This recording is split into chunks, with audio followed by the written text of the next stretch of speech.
जी जनाबे वाला माड़ा ना राजा दानिश खान है और जड़ा पब्लिक में नाम देते हैं वो दानी रैपर है। जनाब मैं खरेटा रहना है।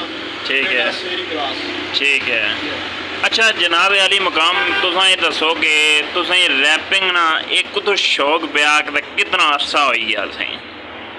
जनाब पहले मुझे रैपिंग में शौक होनी सी। जी जी। गाने शाने सुनने ना असा इंडिया ने पुराने गाने बचपन च। जी जी। वो संजय दत्त की फिल्म आई सी खलनायक। ठीक है। वो मैं गाना सुनया सी नायक नहीं खलनायक होना है। जी। वो गाना जड़ा मैं सारा काफी पर लिखिया। जी काफी पर लिखिया स्कूल।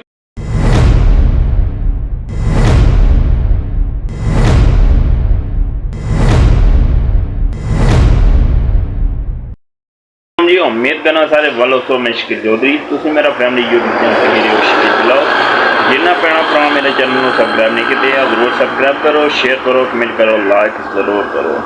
तो जनाब अली मकाम अज एक मशहूर शख्सियत दानी रैपर फराम खोई रट्टा इन्होंने इतना दुकाना पर मौजूद हाँ। इतना पंगलीला नजीबाबाद थोड़े अगे एक अपनी दुकान है ने उन्होंने दुकाना पर इतना मौजूद हाँ। तो अज वो तुसें उन्होंने बुलाने तो इंशाल्लाह उन्होंने गपशप लाने तो फिर उन्होंने रैपर ने जोड़े ना वो थोड़े बोल भी इधर रिकॉर्ड कराने तो अज वो फिर नालों नाल। अस्सलाम वालेकुम दानी भाई ठीक हो? जी वालेकुम सलाम अल्लाह जी रसूल जनाब से और सुनाओ सेहत तबीयत अपना जनाब अली पहले तारफ मेरा कराई छोड़ो ते ओ तुसां बहुत पहले। जी जनाबे वाला माड़ा ना राजा दानिश खान है और जड़ा पब्लिक में नाम देते हैं वो दानी रैपर है। जनाब मैं खरेटा रहना है। ठीक है। शेरी क्लास। ठीक है। अच्छा जनाब अली मकाम तुसां ये दसो कि तुसें रैपिंग ना एक तो शौक ब्याह का कितना अरसा हो गया सही?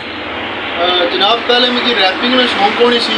जी जी। गाने शाने सुनने ना असा इंडिया ने पुराने गाने बचपन च। जी जी।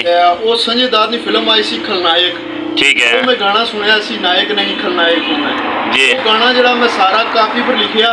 जी जी। काफी पर लिखिया स्कूल गया ठिया दूसरी क्लास से पढ़ना सा।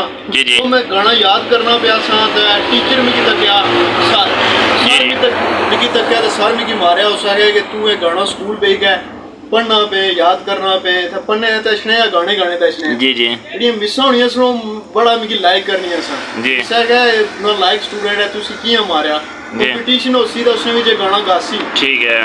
गाना गया जी बड़ा लोगों प्यार दिता बड़ी मोहब्बत दी। फिर जारी गल है असा और माशरे भी रहने साड़ी सकाफत और है। जी जी। छोड़ी छड़ाई छोड़िया भुली भुलाई गए जी। इसके बाद असा शेर व शायरी शुरू करी गई। ठीक है। फिर इसके बाद हनी सिंह की थोड़ा जा सुनिया। जी जी। इसके बाद बोहिमिया की सुनिया। ठीक है। बोहिमिया की सुनिया क्या उसकी महसूस किया है किस्म। ठीक है। उसकी सुनने थी बाद फिर असा अपने बल्ले बल्ले रैप शुरू किए। जी। फिर इस चीज़ पता कौन सी कि असा वीडियो फेसबुक पर लाई सकने हैं यूट्यूब पर टिकटॉक पर जरी गल देहाती लोग असा पिंडा च रहने वाले हैं। जी जी। मिकी ऐसी कि पता नहीं कोई इंडिया जासा कोई बॉलीवुड ही कम करसा तो फिर माड़ा गाना बनसी। ठीक है। सारा करने मुड़ी के असा स्टार्टिंग कींदा फोन कींदा गाने बनाने शुरू किए। फिर कश्मीरी बॉय प्रोफेशनल गाना बनाया। उसके बाद पीछे जा ड्रोन कश्मीर आया। सारा करने बस चलने पे। अच्छा तुसां एक और सॉन्ग भी गाया जेड़े मुड़े साढ़े खोई रट्टे ने किश्ती विच शहीद हो गए थे ना उसने बारे भी जी तुसां गाना गाया उस गाने ने जरा तुसां हकीकत बाओ। जी भाईजान बिल्कुल वो गाना मैं बनाया सी गाना गाया सी। वो इस तरह होया कि जेड़े मुड़े सन वो साढ़े अपने इलाके ने। जी जी। अपने इलाके ने ना भी होने तो साढ़े मुसलमान भरा सन। जी जी। जिले गल बुझी है तो सच्ची गल दसो कि इतना सदमा होया कोई शुमार नहीं किया जाना। फिर मैं 2-3 दिनों की बाद थोड़ा जहा जिला डिप्रैशन की बाहर निकलिया कि इस पर सॉन्ग बनना चाहिए। ठीक है जनाब जिला मैं सॉन्ग बनना चाहिए तो मुड़ी तो इसके बाद मैं सॉन्ग लिखिया सारा रिकॉर्ड किया। इसी बाद मुड़ी गया तो सॉन्ग की वीडियो शूट की है। ठीक है वीडियो शूट की अपने चैनल पर भी लाया सी दानी रैपर यूट्यूब चैनल। जी जी। कोटली न्यूज़ पर भी लाया सी माशाल्लाह काफ़ी लोगों प्यार दिता उस गाने को माशाल्लाह माशाल्लाह। अच्छा जेड़े भी गाने तुसां गाए न उसने भी जो ज़्यादा प्रमोट केड़ा होया वै? मैं तकरीबन जनाब वाला जड़े गाने मैं बनाए न गाने तकरीबन प्रोफेशनल गाने ने जड़े वो अजें थोड़ी 2 ही बनाए। ठीक है। कश्मीरी बॉय बनाया वो तकरीबन माड़ी आईडी पर नहीं चुकना लोगों को ज़्यादा फायदा चुकया सऊदीया दुबई इंग्लैंड हर जगह। तो जो ड्रोन कश्मीर है सारी गल सैड सॉन्ग सी इस पर लोगों को ज़्यादा प्यार दिता। अच्छा मजीद दानी भाई तुसां कुछ जेड़े ना रैपिंग ने असें बोल सुनाओ मैं तो तुसा ना एक किस्म ना फैन हो गया कि मैं ही जरा ना डॉक्टर कदीर साहब और मैं ही जरा ना वीडियो तुसा गए सो घर ते उन्होंने नाल तुसा वीडियो बनाई है ते माशाल्लाह मैं वो कश्मीर ना जरा तुसा रैपिंग की है मैं बहुत ही ज़्यादा पसंद आई है। मैं अपने टिकटॉक पर अकाउंट पर भी लाया हुआ है, फेसबुक पर भी लाई है। तुसा कुछ बोल जेडे कश्मीर ने मुतलका वो तुसा सुनाओ, मेरी जी ऑडियंस तक नहीं है। ठीक है वो सुनाइए जनाब यार। दुनिया दे विच कश्मीरी मुंडे आंदे रोले, गुड्डी सड़ी चढ़े ऊंचे गोले गोले, मुंडे करे दे सलूट ते खाल के तक दे पटोले।